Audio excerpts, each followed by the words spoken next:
নমস্কার বন্ধুরা, শ্রাবণী রান্নাঘরে আপনাদের সবাইকে স্বাগত জানিয়ে আমি প্রতিদিনের মতো আবারও আজকের একটা রান্নার ভিডিও নিয়ে আপনাদের সামনে চলে এসেছি। আজকের আমি আপনাদের বানিয়ে দেখাবো শিম মৌরি। আশা করি আপনাদের ভালো লাগবে। তার জন্য কিন্তু আমার পুরো ভিডিওটা আপনাদের দেখতে হবে। আর দেখা শুরু করার আগে একটা লাইক দেবেন, সুন্দর একটা কমেন্ট করবেন আর শেয়ার করতে ভুলবেন না। তাহলে চলুন আজকের আমি এই শিম মৌরিটা কীভাবে বানিয়েছি সেটা আপনারা একবার দেখে নিন। রান্নাটা করার জন্য দেখুন আমি কিন্তু এখানে 6 পিস মতো শিম নিয়ে নিয়েছি। আর শিমগুলোর কিন্তু এইভাবে দুদিকটা কেটে সিটটা বাদ দিয়ে রেখে ধুয়ে ভালোভাবে পরিষ্কার করে নিয়েছি। এইবারে আমি দেখুন এর মধ্যে দিয়ে দেব, প্রথমে শিমের মধ্যে আন্দাজ মতো একটু নুন দিয়ে দেব। এখানে কিন্তু অল্প সামান্য একটু আন্দাজ মতো নুন দিয়ে দিলাম। আর দেব আমি এখানে অল্প একটু হলুদের গুঁড়ো। এখানে কিন্তু নুন আর হলুদ গুঁড়ো দিয়ে শিমটার মধ্যে প্রথমে খুব ভালোভাবে একটু মাখিয়ে নিতে হবে। এটা কিন্তু খুব ভালোভাবে একটু মাখিয়ে নেব। দেখুন, আর আমি প্রতিদিনের মতো আপনাদের একটা কথাই বলবো যে প্লিজ আমার ভিডিওটা আপনারা টেনে টেনে দেখবেন না, পুরো ভিডিওটা দেখুন। আশা করি আপনাদের ভালো লাগবে। দেখুন এটা কিন্তু প্রথমে শিমের মধ্যে ভালোভাবে নুন হলুদটা দিয়ে এইভাবে একটু খুব ভালো করে যাতে প্রত্যেকটা শিমের গায়ে মশলাটা মানে নুন হলুদটা মাখানো হয়ে যায় সেটা কিন্তু দেখতে হবে। দেখে এইভাবে একটু মাখিয়ে এটা রেখে দেব। আর অন্যদিকে দেখুন গ্যাসটা অন করে একটা কড়া বসিয়ে দিয়েছি। এইবারে আমি কড়ার মধ্যে দিয়ে দেব সর্ষের তেল। এখানে কিন্তু রান্নাটা আমি সর্ষের তেলেই করব, তার জন্য কড়ায় সর্ষের তেল দিয়ে দিয়েছি। দিয়ে তেলটাকে প্রথমে খুব ভালোভাবে একটু গরম করে নেব। তেল কিন্তু প্রথমে খুব ভালোভাবে গরম করে নিতে হবে।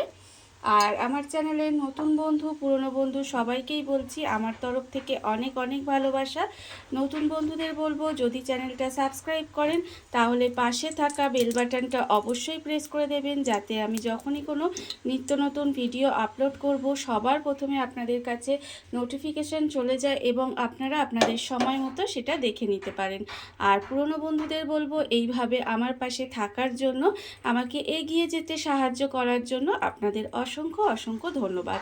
দেখুন আপনাদের সাথে কথা বলতে বলতে এখানে কিন্তু তেলটা গরম হয়ে গেছে। এইবারে এই তেলের মধ্যে আমি এই যে শিমগুলো মধ্যে নুন হলুদটা মাখিয়ে রেখেছিলাম সেই নুন হলুদটা মাখানোর শিমটা কিন্তু এর মধ্যে দিয়ে দেব। একটা একটা করে এইভাবে শিমগুলো তেলের মধ্যে দিয়ে, শিমগুলো কিন্তু খুব বেশি ভাজবো না, হালকা করে একটু এপিট ওপিট করে শিমগুলো ভেজে নেব। আর এখানে যতক্ষণে দেখুন শিমটা আমার এখানে ভাজা হচ্ছে ততক্ষণ কিন্তু আমি এদিকে একটা মশলা রেডি করে নেব। দেখুন তার জন্য নিয়েছি, এখানে আমি নিয়েছি দেখুন কাঁচা লঙ্কা দুটো নিয়েছি আর নিয়েছি এখানে মৌরি। এখানে কিন্তু এই মশলাটা আমি শিলেই করে নেব। আর দেখুন এই মৌরিটা আর কাঁচা লঙ্কা যদি আপনি শিলে বাটেন তাহলে দেখবেন খুব ভালোভাবে বাটা হয়ে যাবে। তবে আপনারা চাইলে মিক্সিতেও করে নিতে পারেন। প্রথমে শুকনো এগুলোকে একটু গুঁড়িয়ে নেবেন, তারপরে জল দিয়ে তারপরে পেস্ট বানিয়ে নিতে পারেন। তবে এটা আমি শিলেই বাটবো, তাহলে কিন্তু খেতে বেশি ভালো লাগবে। এই মশলাটা আমি করে নিয়ে আবারও আপনাদের সামনে ফেরত আসছি। মৌরি আর কাঁচা লঙ্কাটা আমি এখানে শিলে বেটে নিয়েছি, এটা আমার বাটা হয়ে গেছে। আর অন্যদিকে দেখুন শিমটা যে আমি ভাজতে দিয়েছিলাম, বলেছিলাম হালকা করে শিমটা ভেজে নেব, সেই শিমটাও কিন্তু ভাজা হয়ে গেছে। এবারে আমি শিমগুলোকে তুলে নেব। শিমগুলো কিন্তু তুলে নিতে হবে, তুলে আর এই তেলের মধ্যেই কিন্তু আমি বাকি রান্নাটা করব। এটা কিন্তু খেতে ভীষণই ভালো লাগে, বিশেষ করে এটা আপনারা গরম ভাত দিয়ে খাবেন, খেতে কিন্তু অসম্ভব সুন্দর লাগে। দেখুন আমি কিন্তু এখানে শিমটা তুলে নিলাম। এইবারে আমি প্রথমে এর মধ্যে আর কিন্তু কিছু ফোড়ন দিচ্ছি না, এখানে দিয়ে দেব অল্প সামান্য একটু টমেটো কুচি। একটা ছোট সাইজের টমেটোর কিন্তু অর্ধেকটা টমেটো আমি এখানে দিয়ে দিয়েছি, দেখতেই পাচ্ছেন। টমেটোটা দিয়ে একটু সময় কিন্তু এইভাবে একটু নাড়াচাড়া করে নিচ্ছি। এইবারে আমি এর মধ্যে দিয়ে দেব আন্দাজ মতো নুন। ভীষণই সহজ রান্না, অথচ খেতে কিন্তু অপূর্ব সুন্দর হয়। এই শীতে শিম থাকতে থাকতে এইভাবে আপনারা যদি একবার এই শিম মৌরিটা করে খেয়ে দেখেন, আশা করি আপনাদের সবারই ভালো লাগবে। দেখুন এখানে কিন্তু আন্দাজ মতো নুন দিলাম হলুদের গুঁড়ো, আর দিলাম অল্প সামান্য একটু চিনি। অল্প সামান্য একটু চিনি দিলে এটা মিষ্টি হবে না, অথচ নুন চিনির একটা ব্যালেন্স হবে, খেতেও ভালো লাগবে। এইবার দেখুন একটু সময় কিন্তু এই মশলাটা দিয়ে রান্না করে নিতে হবে, যাতে টমেটোটা একটু নরম হয়ে যায়। ততক্ষণ পর্যন্ত একটু এটা রান্না করে নেব। টমেটোটা এখানে দেখুন নরম হয়ে গেছে, এটাকে কিন্তু একটু সময় এইভাবে একটু রান্না করে নিয়েছি। এইবার আমি এর মধ্যে দিয়ে দেব এই যে মৌরি আর কাঁচা লঙ্কাটা এখানে বেটে রেখেছিলাম, সেটা কিন্তু এর মধ্যে দিয়ে দিয়েছি।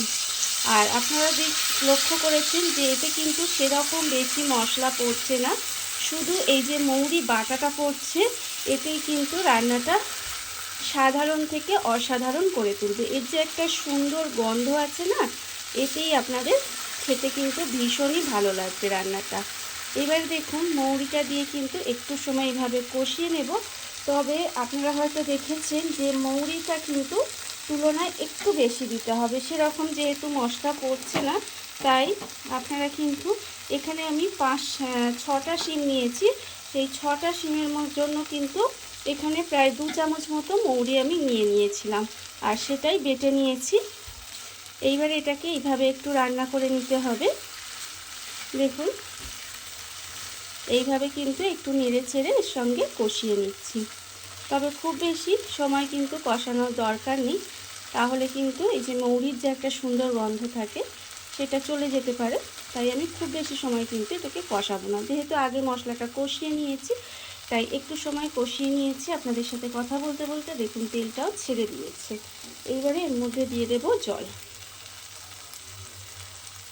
এখানে কিন্তু আমি জল দিয়ে দেব, তবে খুব বেশি জল কিন্তু এর মধ্যে দিতে লাগে না। অল্প সামান্য একটু জল দিয়ে দিলাম, দিয়ে এবারে এটাকে একটু গ্রেভিটাকে ফুটতে দেব। গ্রেভিটা কিন্তু একটু সময় ফুটিয়ে নিতে হবে। গ্রেভিটা আমার এখানে খুব ভালোভাবে ফুটে গেছে, গ্রেভিটা কিন্তু খুব ভালোভাবে ফুটিয়ে নিয়েছি। এইবারে আমি এর মধ্যে দিয়ে দিচ্ছি এই যে শিমগুলো ভেজে রেখেছিলাম, সেই শিমগুলো কিন্তু এর মধ্যে দিয়ে দিলাম। আর শিমগুলো যেহেতু ভাজাই আছে, তাই কিন্তু এটা দিয়ে বেশিক্ষণ রান্না করার দরকার নেই, তাই কিন্তু অল্প পরিমাণে জলটা দিয়েছি, দিয়ে খুব ভালোভাবে ফুটিয়ে নিয়েছি। এইবারে দেখুন গ্যাসটাকে একেবারে লোতে দিয়ে দেব, দিয়ে একটু ঢাকা দিয়ে এটা রান্না হতে দেব, যাতে শিমটা যতটা সেদ্ধ হওয়া বাকি আছে সেটা সিদ্ধ হয়ে সুন্দর করে রান্নাটা হয়ে যায়। আর এই সময় কিন্তু দেখুন এর মধ্যে দিয়ে দিচ্ছি আমি 2টো চেরা কাঁচা লঙ্কা। 2টো চেরা কাঁচা লঙ্কা দিয়ে দিলাম, দিয়ে এবার এটাকে একটু সময় একটু রান্না হতে দেব। ঢাকা দিয়ে আমি এটা বেশ কিছুক্ষণ এইভাবে রান্না হতে দিয়েছিলাম। আর দেখুন এখানে কিন্তু রান্না আমার হয়ে গেছে একদম সুন্দর করে। আমি আবারও বলছি, আপনারা এই শীতে শিম থাকতে থাকতে একবার এইভাবে এই শিম মৌরিটা বানিয়ে দেখবেন, যেটা কিন্তু গরম ভাত দিয়ে খেতে ভীষণই ভালো লাগে। খুবই সহজ রান্না, খুব অল্প উপকরণে রান্না হয়ে যায়, অথচ খেতে লাগে অপূর্ব। দেখুন রান্না আমার একেবারে রেডি হয়ে গেছে। এবারে আমি গ্যাসটা অফ করে দেব, আর আপনাদের পরিবেশন করে দেখাবো ঠিক কেমন হলো। দেখুন বন্ধুরা, বাড়িতে থাকা কত অল্প উপকরণে কত অল্প সময় কত সুন্দর একটা শিম মৌরি তৈরি হয়ে গেছে, আপনারা দেখতেই পেলেন। আর এটা কিন্তু গরম ভাত দিয়ে খেতে ভীষণই সুন্দর লাগে। এইভাবে আপনারাও একদিন হলেও বাড়িতে বানিয়ে দেখতে পারেন। আর এই ভিডিওটা যদি আপনাদের ভালো লাগে, তাহলে আপনারা আমার চ্যানেলটা সাবস্ক্রাইব করে এইভাবে আমার পাশে থেকে যেতে পারেন। তাহলে চলুন আজকের ভিডিওটা এই পর্যন্তই। নমস্কার।